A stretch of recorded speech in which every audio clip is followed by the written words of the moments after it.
আমাৰ নগাঁও বন্যপ্ৰাণী সংমণ্ডলৰ আধিকাৰী শ্ৰীযুত ৰঞ্জিৰাম দেৱৰ নিৰ্দেশ মৰ্মে আমাৰ লাওখোৱা বুঢ়া চাপৰি বনাঞ্চলিক বিষয়াৰ নেতৃত্বত আমাৰ লগতে আপোনালোকে দেখা পাইছে ডিপাৰ্টমেণ্টৰ 3টাকৈ হাতী আমি লগতে JCB লৈ শতাধিক বনকৰ্মী আৰু লোকেল প্ৰটেকশ্যন স্কোৱাড লগতে পুলিচৰ মানুহ আছে আমাৰ লগত লৈ আমি ৰাতিপুৱাৰ পৰা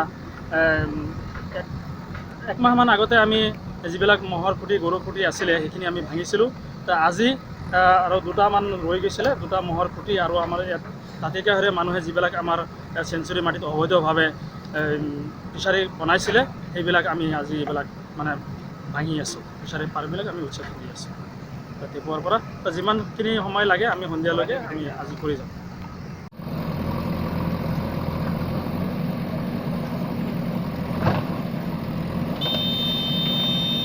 ইয়াৰ ভিতৰত যে আজি অভিযানটো আমাৰ লাওখোৱা বনাঞ্চলৰ যি আগত মানে মাথাউৰি দক্ষিণ পাৰ যি সেইখিনি মানে লেতেৰিৰ পৰা ইফালে মানুহবিলাকে ক্ৰমান্বয়ে অলপ আগবাঢ়ি আহি ফিচাৰী বনাই তাৰপিছত গছপুলি তামোল পুলি ৰুইছে।